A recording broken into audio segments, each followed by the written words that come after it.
Olá pessoal, mais uma parte da nossa aula sobre os transtornos afetivos e agora eu vou falar sobre os transtornos bipolares. Então, nos transtornos bipolares a gente já escuta, já percebe no começo dessa palavra, né, bipolar, que são dois tipos de humor, tá? Dois tipos de comportamento. Então, o transtorno afetivo bipolar tem suas características marcantes devido à alternância, às vezes súbita, de um episódio de depressão com os de euforia, que é a mania e a hipomania, e de períodos assintomáticos entre eles. Então, as crises podem variar de intensidade, sendo leves, moderadas e graves. E também podem se variar conforme a frequência e a duração. Mas sempre lembrar, o transtorno bipolar, ele vai ter dois extremos opostos do humor, tanto a alegria quanto a tristeza. E na alegria a gente vai pensar numa fase maníaca, numa fase onde está tudo muito aumentado, muito exagerado. E na fase depressiva, uma tristeza muito grande, muito profunda. Agora eu trago a classificação, como funciona, né? Será que o bipolar é tudo igual? Qual é a diferença de um e de outro? Então, o transtorno bipolar tipo 1 é a forma mais grave da doença, né? Ou esse paciente, ele tem episódios maníacos ou episódios mistos de mania e depressão. O paciente bipolar do tipo 1 é um paciente grave, esse paciente é um paciente que vai precisar tomar medicamento para o resto da vida. O tratamento, a base deste tratamento vai ser medicamentoso. Sem o estabilizador do humor, ele não funciona bem. No transtorno bipolar tipo 2, o paciente não apresenta mania grave, mas em vez disso tem episódios mais leves de hipomania, alterando-se a episódios depressivos. Então, o bipolar do tipo 2 não é tão grave, mas também a gente tem que ter atenção a essa população. Por quê? Porque os bipolares do tipo 2, eles podem se colocar em risco também, tá? Depois, uma forma mais branda da alteração no humor, que é o transtorno ciclotímico. Então, o que é ciclotimia? É essa pessoa que vai mudando o seu humor, mas de uma forma mais branda, tá? Então, episódios hipomaníacos estrelados e numerosos episódios depressivos. Então, ele vai oscilando nesse humor. Então, num dia ele acorda bem, no outro dia ele acorda com tristeza, no outro dia ele acorda com um ânimo muito grande. Mas na condição de ciclotimia, o tratamento vai ser o autoconhecimento, e é utilizado muito, tratado a nível de terapia, né? Então a pessoa vai se autoconhecendo e conhecendo esse humor, tá? Que é oscilante. Então, com relação à prevalência, a gente vai pensar nessa pessoa desenvolvendo um transtorno afetivo entre 20 e 30 anos, embora os sintomas ocorram por vezes ao final da infância e início da adolescência. Na prevalência, eu vou pensar numa quantidade, né, de sintomas para fechar um diagnóstico, mas essa é a média. Porém, a gente sabe que o transtorno bipolar do tipo 1, ele pode aparecer aí no final da adolescência, da infância, início da adolescência, tá? O transtorno bipolar do tipo 1, que é a forma mais grave, ele aparece mais cedo. Os transtornos bipolares do tipo 2, eles já vêm aí mais ou menos com 20, 30 anos, tá? Agora eu vou falar sobre a classificação dos sintomas. Como são esses sintomas que eu estou falando tanto, essa bipolaridade, essa oscilação do humor? Então, tá aqui, eu trouxe uma foto de uma pessoa com uma parte que dá para imaginar a alegria e a outra parte a tristeza, tá? Então, dentro da mesma mente vai ter essa flutuação no humor. Então agora eu vou falar dos sintomas da mania, ou seja, aquele humor expansivo, aumentado. Então mania, o que significa? Alegria, euforia, agitação ou irritabilidade, hiperexcitabilidade, hiperatividade, pensamento e discurso rápidos, sexualidade exagerada e diminuição do sono. Tudo isso são sintomas de mania. E também um sintoma bastante grave na mania é a pessoa apresentar sintomas psicóticos, sintomas onde estarão os delírios, as alucinações e esse comportamento desorganizado. Quando a pessoa entra num estado psicótico, a gente vai pensar que essa pessoa perdeu o contato com a realidade e o que ela está fazendo, ela não tem crítica do que ela está fazendo, ela não tem o julgamento do que ela está fazendo. Uma pessoa que entra num estado de mania é uma pessoa que está em grande risco psiquiátrico e algumas vezes vai precisar uma hospitalização. A maioria dos pacientes em estado maníaco não consegue estabilizar bem se não for dentro do hospital. Por quê? Porque a gente vai precisar de medicação, às vezes medicação injetável, para regular essa quantidade de neurotransmissores lá na fenda sináptica. Quando a pessoa sai da realidade, é uma situação séria. Agora eu vou falar dos sintomas da hipomania. A hipomania, então, a gente vai encontrar no mais clássico no paciente bipolar do tipo 2 e na ciclotimia. O bipolar do tipo 2, ele também pode ter hipomania, mas ele tem um risco maior dessa hipomania se transformar em mania. Tá? Então, o que é hipomania? Então, seria um humor expansivo, elevado ou agitado, que se assemelha à mania, mas não é tão intenso e não apresenta sintomas psicóticos. Então, ele vai ter uma alegria, ele vai ter uma euforia, ele vai ter um pensamento acelerado, ele vai ter uma hiperatividade, uma hiperexcitabilidade, então ele vai ter um desejo sexual muito grande. A hipomania, a gente vai pensar nessa pessoa produzindo muito acelerada, tá? E no bipolar, então são dois polos, eu falei aqui do polo positivo, do polo para cima, e agora eu vou falar dos sintomas depressivos, dos sintomas de depressão. Então seria uma baixa autoestima, uma inércia avassaladora, retraimento social, sentimento de desespero, apatia ou autorreprovação, dificuldade de se concentrar ou em pensar, retardo psicomotor, lentidão da fala e das respostas, disfunção sexual, distúrbio do sono, perda de peso, marcha lenta e constipação intestinal. Então lá no período lá da mania, tudo estava acelerado, tudo estava rápido.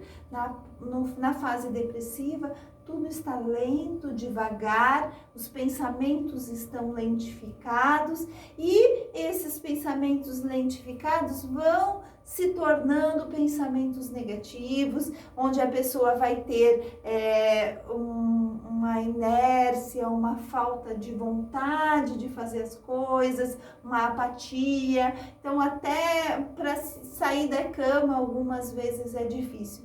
Os sintomas de depressão, no caso do bipolar tipo 1, às vezes eles são muito graves, em que esse paciente não consegue sair da cama. Tem uma dificuldade tão grande no seu autocuidado que a intervenção de enfermagem, o cuidado de enfermagem é focado até alimentar este paciente. Então, eu trouxe aqui um gráfico sobre o que é mania e o que é a depressão. Então, a mania seria uma sensação de alegria muito grande e a depressão uma sensação de tristeza. Tá? Agora eu trago também como será o tratamento deste paciente bipolar. Então, os medicamentos, que remédio esse bipolar vai precisar tomar? Tá? Então, as medicações vão ser os estabilizadores do humor. E uma medicação que é muito comum, muito falada, muito utilizada para pacientes com transtorno de humor é o carbonato de lítio. Então, o lítio, também a carbamazepina e o ácido valproico, que são dois outros, dentro da psiquiatria a gente vai falar que estabilizam o humor, mas dentro da neurologia a gente vai pensar nesse medicamento controlando crises convulsivas. Tá? Dentro da psiquiatria ainda, a gente vai pensar nesses medicamentos como estabilizando o humor e controlando os seus impulsos. Então, a pessoa que está na mania, ela vai ter um impulso muito grande. O medicamento vai controlar isso, vai frear esses impulsos, tá? É também utilizado a carbamazepina e o ácido valproico na dependência química, para controlar o impulso da pessoa ir atrás da droga. Tá? Também serão utilizados outros medicamentos, tá? Eu tô falando aqui a linha de medicamento, mas a gente sempre vai pensar nesse paciente como um todo. E o médico, o psiquiatra, vai prescrever medicação conforme os sintomas que ele está referindo. Então, de repente está com insônia, vai tomar uma medicação para regular o sono, né? De repente ele está com falta de vontade, vai tomar uma outra medicação junto. Então, está em fase maníaca, vai tomar um antipsicótico. Tá? Então, a gente vai pensar que o tratamento, principalmente no bipolar tipo 1, ele vai ser medicamentoso, vai ser a base vai ser medicamentosa. E algumas vezes esses pacientes vão utilizar muitos medicamentos. Tá?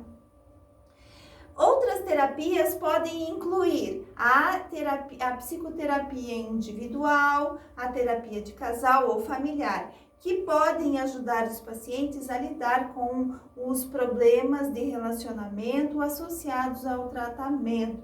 Então, a gente vai pensar em terapias onde esse meu paciente, ele vai precisar de uma psicoterapia, ensinando ele modos de enfrentar situações, de conhecer o humor e o modo com que ele vai demonstrar esse afeto dentro da família e na sociedade, né, e na casa, né, principalmente os relacionamentos de parcerias, marido e mulher, mãe e filho. Então, são relacionamentos muito íntimos, onde, se o humor não estiver estável, pode causar um prejuízo grande para esta família. Tá?